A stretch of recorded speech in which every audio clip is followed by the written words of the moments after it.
kami boleh membuka diri kami untuk membawa kami dalam sebuah perubahan hidup, bertobat dari setiap tingkah laku kami yang jahat. Tolong kami ya Bapa, dalam nama Tuhan Yesus Kristus kami bersyukur dan kami berdoa. Amin.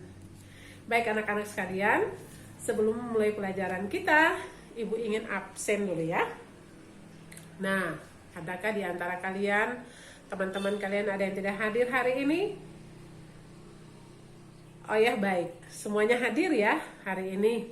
Ibu harap semoga kalian semua bisa mengikuti pelajaran hari ini dengan baik. Anak-anak sekalian, Ibu mau tanya dulu nih. Siapa yang ingat pelajaran minggu lalu? Ada yang ingat? Ada yang tahu bisa kasih Ibu jawaban? Nah, betul sekali, tentang Allah mengasihi dunia. Bagaimana cara Allah mengasihi dunia?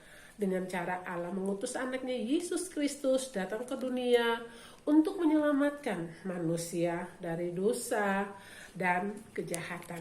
Nah, anak-anak sekalian, hari ini kita akan belajar tentang arti pertobatan. Ibu harap supaya ketika anak-anak mempelajari pelajaran ini, anak-anak juga benar-benar sadar betul akan dosa dan kesalahan anak-anak. Anak-anak juga mau membuka diri, mau memohon ampun kepada Tuhan, sehingga anak-anak benar-benar dipulihkan oleh Tuhan. Nah, itu yang harus kita pelajari hari ini. Baik anak-anak, materi pokok pembelajaran kita hari ini berjudul Arti Bertobat. Ada juga di dalam buku pegangan anak-anak ya, buku paket anak-anak. Itu anak-anak bisa lihat di halaman 12 sampai halaman 17. Di sana anak-anak bisa pelajari tentang materi yang kita pelajari hari ini. Anak-anak sekalian, kompetensi inti dari materi yang kita pelajari hari ini yaitu yang pertama, anak-anak harus bisa menerima, menjalankan, dan menghargai ajaran agama yang anak-anak anut. Inti daripada kompetensi inti yang kedua yaitu anak-anak bisa menunjukkan perilaku. Perilaku seperti apa? Perilaku jujur, disiplin, tanggung jawab, santun. Anak-anak juga peduli dan percaya diri dalam berinteraksi dengan keluarga, teman, guru, dan juga lingkungan sekitar, serta cinta tanah air. Nah, anak-anak, kompetensi dasar dari materi ajar kita hari ini yang pertama yaitu menerima dan mensyukuri karya penyelamatan Allah di dalam Kristus Yesus. Yang pertama, dan yang kedua, anak-anak harus membiasakan diri berperilaku sebagai orang yang sudah diselamatkan oleh Kristus Yesus. Adapun tujuan pembelajaran kita hari ini ada 4 tujuan anak-anak yang akan kita pelajari hari ini. Yang pertama, setelah anak-anak mempelajari materi ini, anak-anak bisa menjelaskan arti bertobat. Yang kedua, anak-anak bisa menjelaskan mengapa manusia harus bertobat. Yang ketiga, anak-anak harus bisa membuka diri untuk menerima Kristus Yesus dan mengakui dosa dan kesalahan. Dan yang keempat, anak-anak bisa mengelompokkan mana perilaku yang sudah bertobat dan mana perilaku hidup yang belum bertobat. Baik anak-anak sekalian, nah mengawali materi pembelajaran kita hari ini, Ibu akan bercerita sebagaimana terdapat dalam kitab Injil Lukas pasal 15 ayat yang ke-11 hingga ayat yang ke-17. Nah anak-anak sekalian, ketika Tuhan Yesus dalam pengajarannya, banyak orang berbondong-bondong mengikuti Tuhan Yesus. Mereka ingin mendengar firman Tuhan. Di sana ketika Tuhan mengajar, Tuhan selalu menggunakan perumpamaan atau contoh supaya firman Tuhan itu bisa sampai dalam hati setiap pendengar. Nah, hari ini Ibu mau bercerita tentang seorang ayah bersama 2 orang anaknya. Yang pertama, anak yang tertua disebut namanya si sulung, dan anak yang kedua disebut si bungsu. Keluarga ini tergolong orang kaya di desa mereka. Mereka memiliki harta yang berlimpah, ya. Ada sawah yang luas, ada ternak yang banyak, sehingga banyak sekali pekerja mereka, banyak sekali orang upahan mereka. Nah, anak-anak, pada suatu hari anak yang bungsu datang bertemu dengan ayahnya. Dia katakan kepada ayahnya, "Ayah, aku sudah bosan tinggal di kampung, di desa, jauh dari keramaian. Aku ingin pergi jauh ke kota. Aku ingin merantau. Tetapi aku ingin meminta harta bagianku, supaya aku mau bawa pergi merantau jauh dari desa." Nah, anak-anak, sebenarnya papanya sangat sedih mendengar apa permintaan dari anaknya. Tetapi ayahnya mau membagikan hartanya kepada anaknya yang sulung dan anaknya yang bungsu. Nah, zaman dulu orang Yahudi, walaupun papa mamanya masih hidup, hartanya, warisannya boleh dibagi-bagi. Tapi kalau orang Indonesia tidak, ya, kecuali sudah meninggal orang tuanya, baru warisannya dibagi-bagi. Nah, setelah dibagi warisannya, apa yang terjadi anak-anak? Beberapa hari kemudian si bungsu menjual semua hartanya. Entah sawahnya berapa bidang, entah ternaknya berapa banyak, dijual semuanya. Setelah itu tentu dia memiliki banyak uang, ya. Setelah dia menerima uang hasil jualannya, dia langsung pergi ke kota. Nah, ini gambarnya nih, ya. Di kota, pemuda ini, si bungsu ini hidup berfoya-foya. Dia menghambur-hamburkan uangnya dan melakukan segala macam kejahatan dilakukannya. Sampai pada suatu hari dia kehabisan uangnya. Nah, anak-anak, di kota tempat dia tinggal pun terjadi kelaparan yang hebat. Semua orang kelaparan. Nah, setelah dia sudah tidak memiliki uang lagi, apa yang terjadi? Semua teman-temannya menjauhinya. Mereka tidak mau bersahabat dengannya lagi karena dia tidak memiliki uang. Dia sangat lapar sekali. Lalu dia mencari pekerjaan. Dia melamar ke sana ke sini, tidak ada yang mau menerima dia sebagai pekerjanya. Tetapi akhirnya ada satu tempat. Ketika dia pergi melamar, yang punya juragan babi itu bilang, "Oh ya, boleh, kamu boleh bekerja, tapi bekerja di ladang, ya. Di sana ada kandang babi, kamu kasih makan babiku di sana." Nah, si bungsu ini berpikir, daripada kelaparan, biar sajalah kerja di sana supaya bisa dapat makan. Nah, pekerjaan memberi makan babi itu adalah pekerjaan yang paling hina bagi orang Yahudi. Sampai di sana, setelah dia di kandang, dia sudah sangat lapar sekali. Dia ingin makan makanan babi yang ada. Ternyata dia tidak kebagian makanannya karena babi-babi itu sudah menghabisinya. Nah, anak-anak, ada yang pernah makan makanan babi? Ih, jorok, ya. Pasti tidak ada di sini yang pernah makan makanan babi. Nah, saat perutnya sedang lapar, dia merenung dan mengingat, waduh, di kampungku banyak makanan. Orang-orang upahan ayahku selalu dikasih makan makanan yang lezat dan enak. Aku di sini mati kelaparan. Tapi bagaimana ya kalau aku pulang ke rumah ayah? Apakah dia mau menerimaku atau tidak? Dia berpikir sangat panjang. Begini saja deh. Ketika aku pulang ke rumah ayah, aku akan katakan, "Ayah, aku minta ampun. Aku minta maaf atas kejahatanku yang aku lakukan terhadap ayah. Aku mohon ayah mau mengampuniku dan memberikan aku tempat untuk bisa menjadi orang upahan ayah. Yang penting aku tidak mati kelaparan di sini." Setelah dia berpikir masak-masak, langsung anak bungsu itu bangkit dari tempat duduknya. Dia langsung lari sekencang-kencangnya pulang ke rumah orang tuanya. Nah, anak-anak, dia pulang ke rumah orang tuanya dengan tujuan untuk bekerja bersama ayahnya. Ketika anak bungsu ini pergi, ayahnya sangat sedih sekali. Setiap hari dia berdiri di ujung kampung untuk melihat jangan-jangan anaknya pulang. Jangan-jangan anaknya kelaparan, dia sehat atau sakit di sana. Kasihan ya orang tua ya, dia menunggu anaknya. Nah ketika dari kejauhan dia melihat, wah itu pasti anakku yang kembali. Langsung ayahnya bangkit dan dia mulai pergi menjumpai anaknya.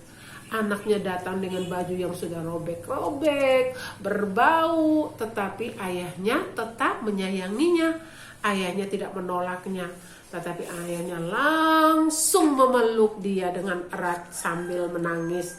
Nah, ketika ayahnya sedang memeluknya, anak ini berkata, "Ayah, aku telah berdosa kepada ayah. Aku mohon ampun kepada ayah. Jangan membuang aku, ayah. Aku ingin bekerja sebagai orang upahan. Yang penting ayah mau menerimaku sebagai anak ayah." Nah, anak-anak apa yang terjadi? Ayahnya tidak memarahinya. Ayahnya sangat senang karena anak yang sudah hilang, dia kembali lagi. Anak yang ayahnya pikir sudah meninggal, dia bangkit lagi. Sehingga saking senangnya ayahnya kepada anaknya bungsu yang telah kembali, dia mengundang semua orang di kampung untuk datang dan bersukaria bersama mereka. Ayahnya menyediakan jubah yang maha indah, menyediakan sepatu yang baru, dan juga cincin emas untuk mengenakan di jarinya, membuktikan bahwa ayahnya sungguh-sungguh menerima anaknya kembali ke rumah. Ya anak-anak,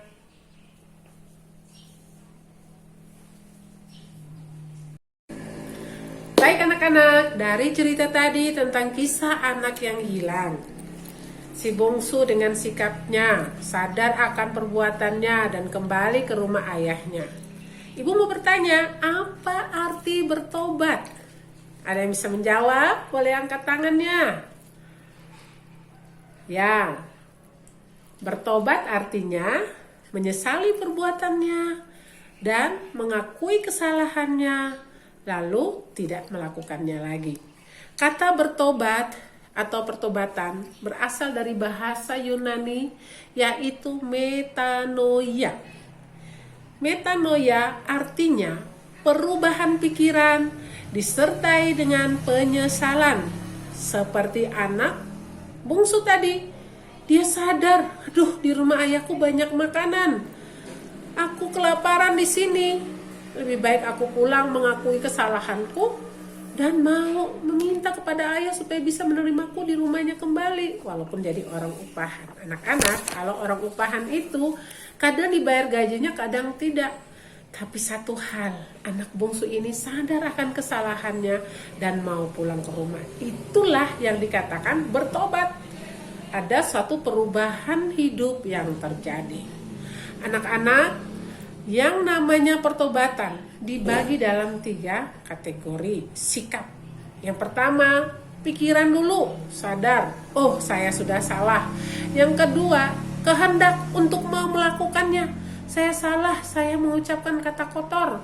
Saya salah, saya berbohong. Saya harus berubah. Dan yang ketiga, tindakan, berarti tidak mau melakukannya lagi.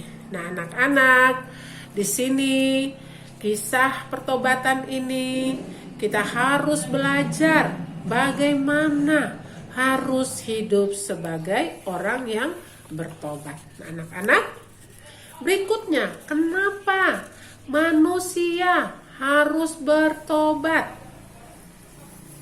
Kenapa manusia harus bertobat?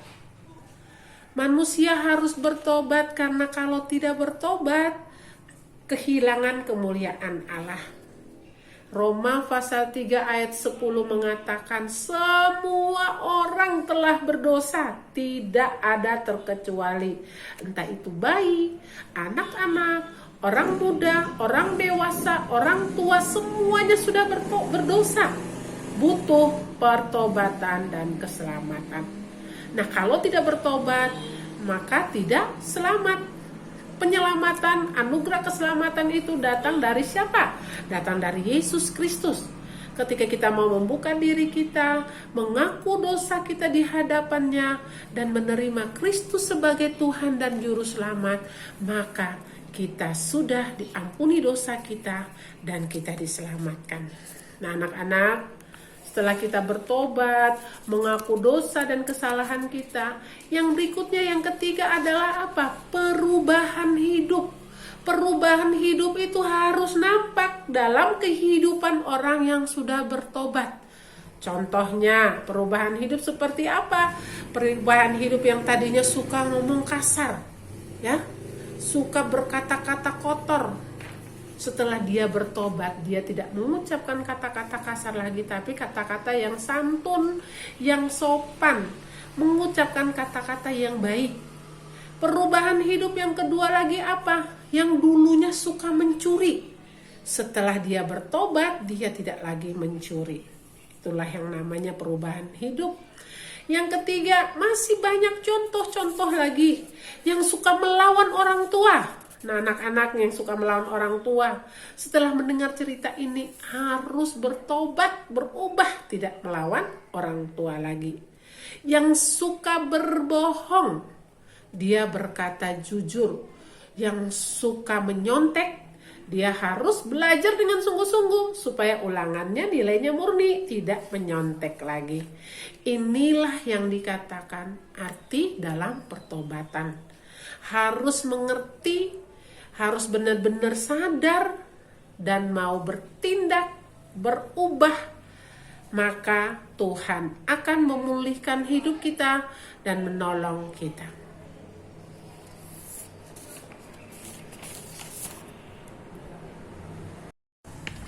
Baik anak-anak, itulah pelajaran kita hari ini. Kesimpulan dari materi yang kita terima hari ini adalah yang pertama, bertobat berarti kita harus menyesali perbuatan kita yang salah, menyesali setiap dosa dan perbuatan kita. Setelah itu, kita harus sadar, mengakui di hadapan Tuhan, memohon ampun, dan kita mau bertobat, kita mau tidak melakukannya lagi di dalam kehidupan kita. Kita berjanji dengan hati yang tulus, bukan main-main ya. Jangan bilang, ya hari ini saya berjanji Tuhan, besok melakukannya lagi. Itu belum bertobat. Hari ini berjanji dengan sungguh-sungguh dan tidak melakukannya lagi, itu baru namanya bertobat. Anak-anak yang dikasihi Tuhan, anak-anak yang diberkati Tuhan, pertobatan itu harus ditunjukkan dalam sikap hidup. Ya, sikap hidup seperti apa yang tadi Ibu sudah jelaskan. Contoh seperti anak yang bungsu, dia berfoya-foya dengan uangnya, tapi dia sadar betul, aduh aku sudah salah, aku harus pulang memohon ampun kepada ayah. Itu sikap hidup. Hari ini apa dosa dan kesalahan yang anak-anak lakukan? Anak-anak harus bersikap, saya berjanji Tuhan, saya tidak mencuri lagi. Saya berjanji Tuhan, saya tidak melawan orang tua lagi. Saya berjanji Tuhan, saya tidak memukul adik lagi atau teman di sekolah. Itu namanya sikap yang harus diambil dengan tindakan tidak melakukannya lagi. Nah, inilah arti pertobatan yang kita pelajari hari ini. Ibu harap ketika kalian mendengar kisah cerita ini, ingat-ingat di dalam pikiran hatimu, apa dosa dan kesalahan yang telah aku perbuat selama ini. Dan membuka diri, memohon pengampunan dari Tuhan, agar Tuhan memulihkan dan memberkati kita.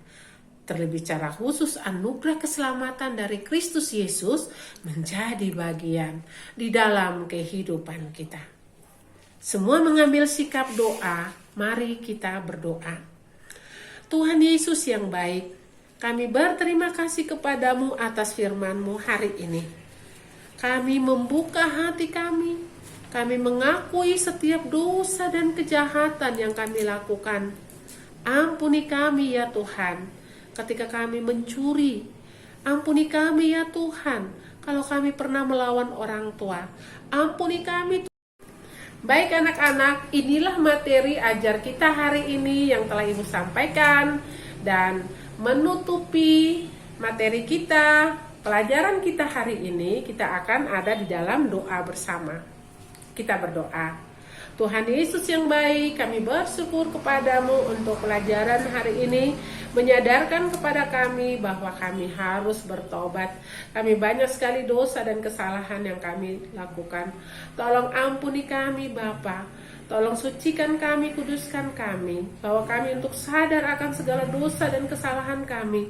Kami mengakui di hadapan-Mu dan mau bertobat, sehingga Tuhan boleh memulihkan kami.